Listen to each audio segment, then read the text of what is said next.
Hi everybody, मैं सुनील कुमार एक बार फिर स्वागत करता हूं आपके अपने यूट्यूब चैनल बीइंग एजुकेशन पर।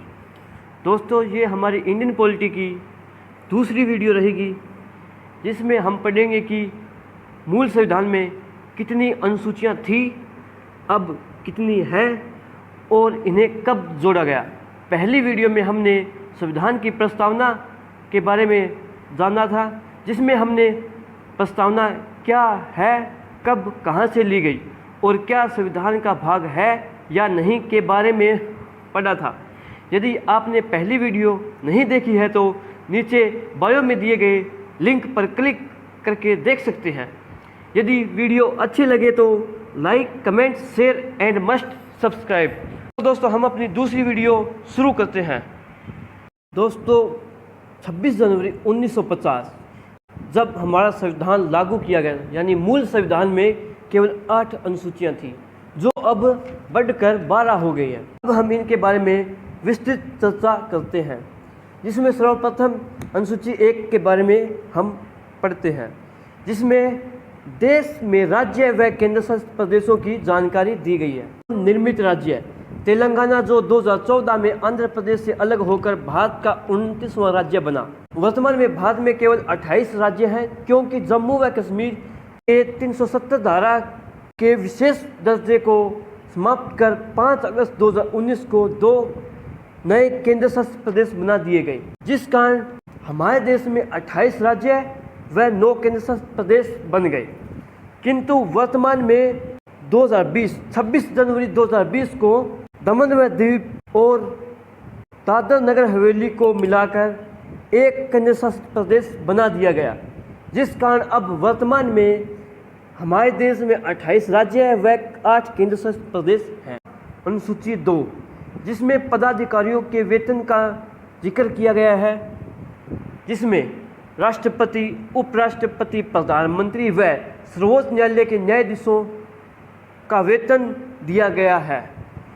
तो फिलहाल वर्तमान में राष्ट्रपति का वेतन 5 लाख, उपराष्ट्रपति का 4 लाख व प्रधानमंत्री का 2,80,000 और सर्वोच्च न्यायालय के न्यायाधीश का वेतन 2.5 लाख रुपए है। दोस्तों, उपराष्ट्रपति को वेतन उपराष्ट्रपति पद के लिए नहीं बल्कि राज्यसभा के सभापति के तौर पर दिया जाता है। अब हम अगली अनुसूची की ओर चलते हैं। अनुसूची 3, जिसमें पदाधिकारियों की शपथ का वर्णन है। इसमें केंद्रीय मंत्रिपरिषद, राज्य मंत्रिपरिषद व सर्वोच्च व उच्च न्यायालय के न्यायाधीशों की शपथ का वर्णन किया गया है। 4, जिसमें राज्यसभा के निर्वाचित सदस्यों का प्रतिनिधित्व के बारे में जानकारी है। सबसे अधिक सीटें यूपी में यानी उत्तर प्रदेश में 31 रहेंगी। दूसरे नंबर पर महाराष्ट्र, जिसमें 19 सीटें हैं, और हरियाणा में राज्यसभा की 5 सीटें हैं। अब हम पढ़ते हैं अनुसूची 5, जिसमें अनुसूचित जाति व जनजाति के प्रशासन का वर्णन है, जिसमें यानी SC और ST के प्रशासन का वर्णन है। अनुसूची 6 में असम, त्रिपुरा, मिजोरम व मेघालय की जनजातियों के प्रशासन की जानकारी है। इसमें इन चारों राज्यों के जनजातियों के प्रशासन का वर्णन किया गया है। चारों राज्यों के नाम याद रखने बहुत आवश्यक है, जिसकी हम शॉर्ट ट्रिक कह सकते हैं ATM में, यानी ATM में A से असम, T से त्रिपुरा, M से मिजोरम व M से मेघालय। परंतु एक बात ध्यान रखिए, इसमें M से मणिपुर नहीं होगा, केवल मिजोरम और मेघालय। तो हम एक बार इन 6 अनुसूचियों का क्विक रिवीजन करते हैं, जिसमें सर्वप्रथम अनुसूची 1, जिसमें राज्य व केंद्र शासित प्रदेशों की जानकारी। अनुसूची 2, जिसमें पदाधिकारियों के वेतन व भत्ते का वर्णन किया गया है। अनुसूची 3, जिसमें पदाधिकारियों की शपथ का वर्णन है। अनुसूची 4, जिसमें राज्यसभा के निर्वाचित सदस्यों का प्रतिनिधित्व के बारे में जानकारी दी गई है। अनुसूची 5, जिसमें SC और ST के प्रशासन का वर्णन है। और अनुसूची 6, जिसमें केवल 4 राज्यों की जनजातियों के प्रशासन का वर्णन है। हम सूचियों के क्विक रिवीजन के बाद अब हम चलते हैं अपनी अगली अनुसूची नंबर 7 पर, जिसमें शक्तियों का विभाजन के बारे में वर्णन किया गया है, जिसमें राज्य सूची, संघ सूची और समवर्ती सूची। राज्य सूची जिसमें राज्य का अधिकार, संघ सूची जिसमें केंद्र का अधिकार और समवर्ती सूची जिस पर केंद्र व राज्य दोनों का अधिकार हो। कोई भी कार्य के प्रति किसका अधिकार होगा उनका वर्णन अनुसूची 7 में, जिसमें शक्तियों का विभाजन किया गया है, जिसमें राज्य सूची, संघ सूची और समवर्ती सूची आती है।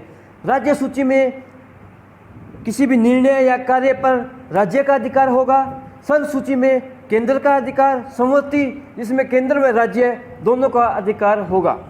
और दोस्तों, समवर्ती सूची पर यदि विवाद हो जाए तो हमेशा ही केंद्र का फैसला मान्य होगा। इसके अतिरिक्त एक अवशिष्ट शक्ति होती है, जो व्यक्ति जिसे हम अवशिष्ट शक्ति कहते हैं, जो विषय मूल संविधान में नहीं थे, जो विषय बाद में आए, उन पर केंद्र सरकार का अधिकार होता है। अनुसूची 7 पढ़ने के बाद अब हम चलते हैं अनुसूची 8, जिसमें मानक भाषाओं का वर्णन किया गया है। हमारे मूल संविधान में यानी 26 जनवरी 1950 को भारतीय संविधान में केवल 8 भाषाएं सम्मिलित थी, जो अब वर्तमान में 14 हो गया, जिसमें 1967 21वें संविधान संशोधन में सिंधी भाषा को जोड़ा गया। 1992 में 71वें संविधान संशोधन के अंतर्गत नेपाली, मणिपुरी व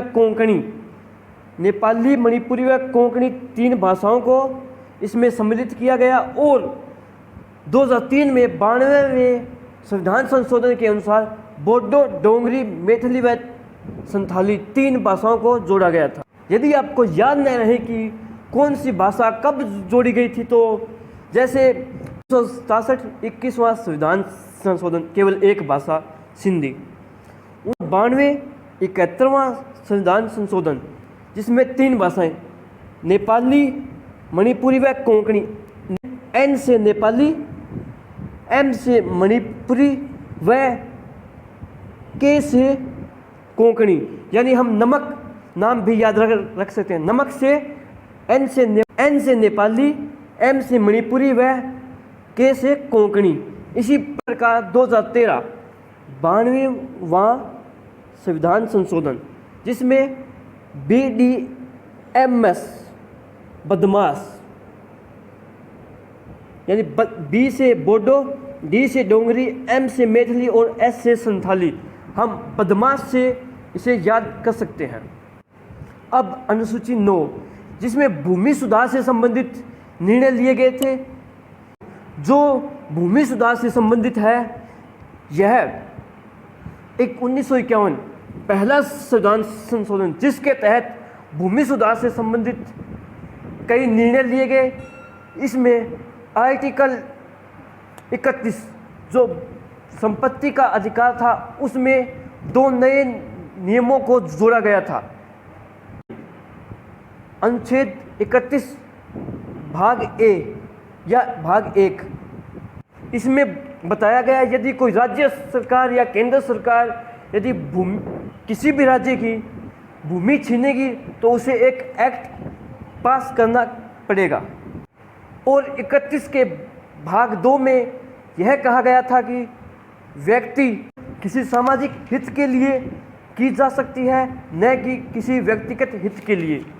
और जिसकी संपत्ति वहन की जाएगी उसे क्षतिपूर्ति दी जाएगी, इससे जो भी उसको क्षति होगी वो उसकी पूर्ण अदायगी सरकार ही करेगी। इसके बाद जिसमें दल बदल पर रोक लगाई गई थी, यह 1985 में 92 संशोधन के तहत अनुसूची होने के बाद अब हम चलते हैं 11वीं अनुसूची पर। अनुसूची 11 पंचायती राज से संबंधित है। सन 1993 में 73वें संविधान संशोधन के अनुसार इसे अनुसूची में शामिल किया गया। पंचायती राज के पास 29 विषय होते हैं और पंचायती राज 3 स्तरीय होता है, जिसमें ग्राम पंचायत, पंचायत समिति और जिला परिषद होते हैं। और अब अंतिम 12, जिसमें जो शहरी स्वशासन से संबंधित है। शहरी स्वशासन भी 3 स्तरीय है, जिसमें नगर पालिका, नगर परिषद एवं नगर निगम होता है। 1993 में 74 संविधान संशोधन के अनुसार इसे अनुसूची में जोड़ा गया।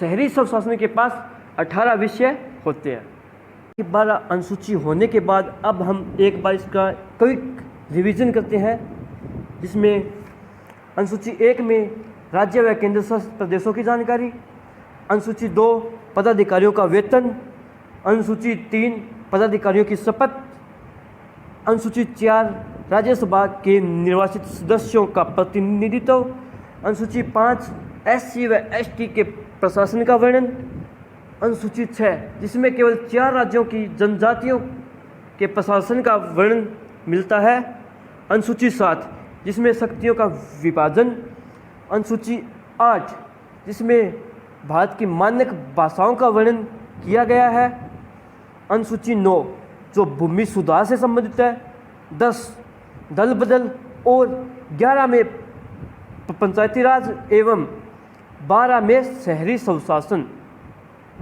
इसी के साथ हमारा आज का टॉपिक संविधान की अनुसूचियाँ समाप्त होता है। यदि आपको अच्छा लगे तो like, comment and share and must subscribe.